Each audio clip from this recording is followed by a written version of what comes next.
Bonjour les investisseurs, bienvenue sur la chaîne Fabien Immobilier. Je suis Fabien Tatibouet, CEO d'une société spécialisée dans l'investissement locatif clé en main. Je suis également investisseur. Aujourd'hui, on a le plaisir de recevoir sur notre plateau Jean-Michel Danilo. Il fait partie de l'UNPI. C'est un syndicat qui représente les propriétaires et copropriétaires. Lors de cette vidéo, on va répondre à une question, c'est comment faire un bon dossier locataire. Pour ça, Jean-Michel va être plus à même à répondre à ces questions. Jean-Michel, je te laisse te présenter. Merci Fabien de me recevoir. Je suis président de la Chambre de Loire-Atlantique, donc l'UNPI, l'Union nationale des propriétaires immobiliers. Donc, nous sommes 120 chambres en France, couvrant donc le territoire français, et on a notre fédération qui se trouve sur Paris.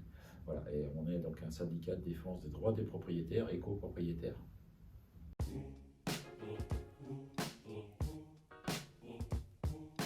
Très bien, merci pour ta présentation. Les personnes qui nous suivent sur les réseaux sociaux nous posent cette question, c'est comment obtenir un bon dossier locataire et puis comment le préparer. Pour ça, on va rentrer tout de suite dans le vif du sujet avec une première question, c'est à quel moment tu demandes le dossier locataire? Alors, lors de la diffusion de l'annonce, ce qui est important, c'est aussi de demander par retour le dossier profil locataire. Donc ça nous permet d'avoir un maximum de renseignements avant de prendre une décision de faire visiter l'appartement. D'accord, très bien. Comme ça te permet de gagner du temps, j'imagine. Ça permet de sélectionner, le marché locatif étant extrêmement soutenu sur la région, que malheureusement ou heureusement, on a énormément de demandes locatives. D'accord, très bien. Au niveau des documents, quels sont les documents que tu demandes? Alors, dans le profil locataire, on demande généralement l'identité de la personne, donc sa photo d'identité recto verso, sa situation professionnelle, donc ses 3 derniers bulletins de salaire, son contrat de travail, sa situation fiscale, donc ses revenus, sa déclaration de revenus, sa situation personnelle, effectivement, s'il est marié, enfant, voilà. Donc c'est tous ces éléments-là qu'on demande en amont avant de faire visiter après l'appartement. D'accord, très bien.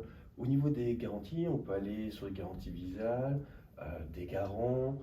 Est-ce qu'il faut se demander ces garanties-là? Et si oui, est-ce que tu peux nous en dire un petit peu plus? Alors déjà, effectivement, dans le profil locataire, on demande si la personne a des garants ou quel type de garantie elle peut apporter. Donc dans les types de garanties, il y a effectivement Action Logement avec Visal, mais qui est réservé à un certain profil de locataire.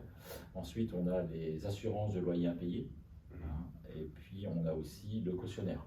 Donc le cautionnaire, c'est une personne physique qui est là pour pallier au non-règlement de loyer, de charges ou d'éventuelles réparations. D'accord, d'accord, très bien. Et il y a beaucoup de faux qui circulent. Comment tu arrives à vérifier la véracité des pièces qui ont été fournies? Alors effectivement, ce qui est très important, c'est aussi de vérifier la cohérence des documents qu'on a reçus. C'est-à-dire par rapport au numéro de sécurité sociale, par rapport au numéro fiscal qui est sur la déclaration de revenus, par rapport à la situation de l'ancien locataire. On a ses quittances de loyer, donc on peut appeler l'ancien propriétaire et savoir comment ça s'est passé. On peut appeler l'employeur aussi, de savoir si vraiment il est employé dans cette société. Donc on a différents leviers qui nous permettent de pouvoir faire une petite synthèse sur les documents qu'on a reçus. D'accord, très bien. Pour toi, qu'est-ce que c'est un bon dossier locataire? Un bon dossier locataire, c'est un dossier qui réunit déjà tous ces éléments, qui est cohérent dans ces documents. C'est surtout ça, la cohérence. Et puis effectivement, essayer de se renseigner le maximum sur ces documents. Pour moi, un bon dossier. Il n'y a pas de bon ou de mauvais dossier locataire. Après, c'est l'appréciation aussi du propriétaire qui estime que c'est un bon dossier. Donc à partir de là, il peut provoquer une visite de son appartement pour ce candidat. D'accord, très bien.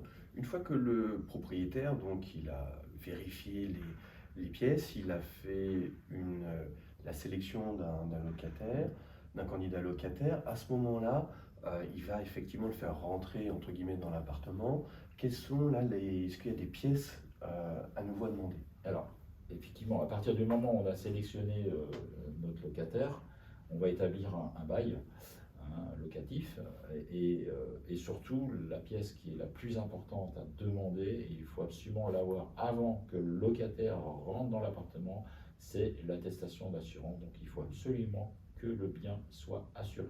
Alors ça c'est primordial. En fait, on ne remet pas les clés à un locataire tant qu'il n'a pas remis l'attestation Ah, d'assurance. surtout pas. Surtout pas. Les conséquences peuvent être très lourdes en cas de sinistre provoqué par un locataire qui n'est pas assuré. Oui, oui. Est-ce que tu as un dernier conseil à donner à nos investisseurs? Essayer d'avoir le maximum de relations, c'est-à-dire être physiquement présent lors des visites, justement pour pouvoir déceler si la cohérence des documents qu'on a reçus, sont en phase avec ce que va vous dire votre locataire par rapport aux questions que vous allez lui poser. Sur son activité professionnelle, sur sa situation, sur ce qu'il avait fait avant. Voilà. Donc, tous ces éléments-là vont conforter votre avis sur le locataire. D'accord, très bien. Jean-Michel, merci beaucoup, merci pour ton intervention. Si jamais vous avez des questions, posez-les en commentaire, on y répondra le plus rapidement possible. Vous pouvez nous suivre sur les réseaux sociaux et vous abonner à notre chaîne. Ça va vous permettre d'avoir chaque jour du contenu sur l'immobilier et de réaliser votre investissement locatif ou de faire un meilleur investissement. Si vous voulez vous faire accompagner lors de votre investissement, vous allez avoir dans la description le lien de l'UNPI. L'UNPI, je vous le rappelle, c'est vraiment quelque chose d'important pour les bailleurs. Pour les bailleurs, ça permet d'avoir la réponse à des questions, notamment quand il y a des litiges avec les locataires. Tout à fait. Et puis, si vous voulez investir dans l'investissement locatif et déléguer toutes les étapes de cet investissement, vous pouvez me contacter, on échangera sur votre projet d'investissement. Je vous dis à bientôt. Merci Fabien. Au revoir.